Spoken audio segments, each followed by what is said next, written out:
फिर की तू वीडियो शुरू कर। वीडियो स्टार्ट है अपनी।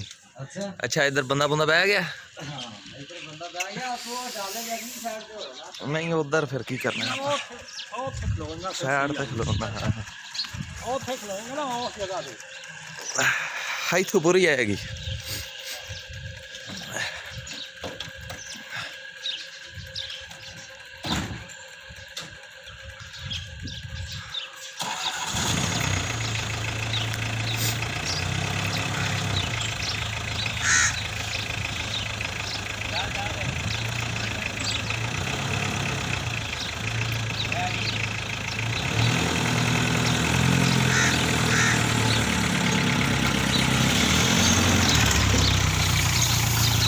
बस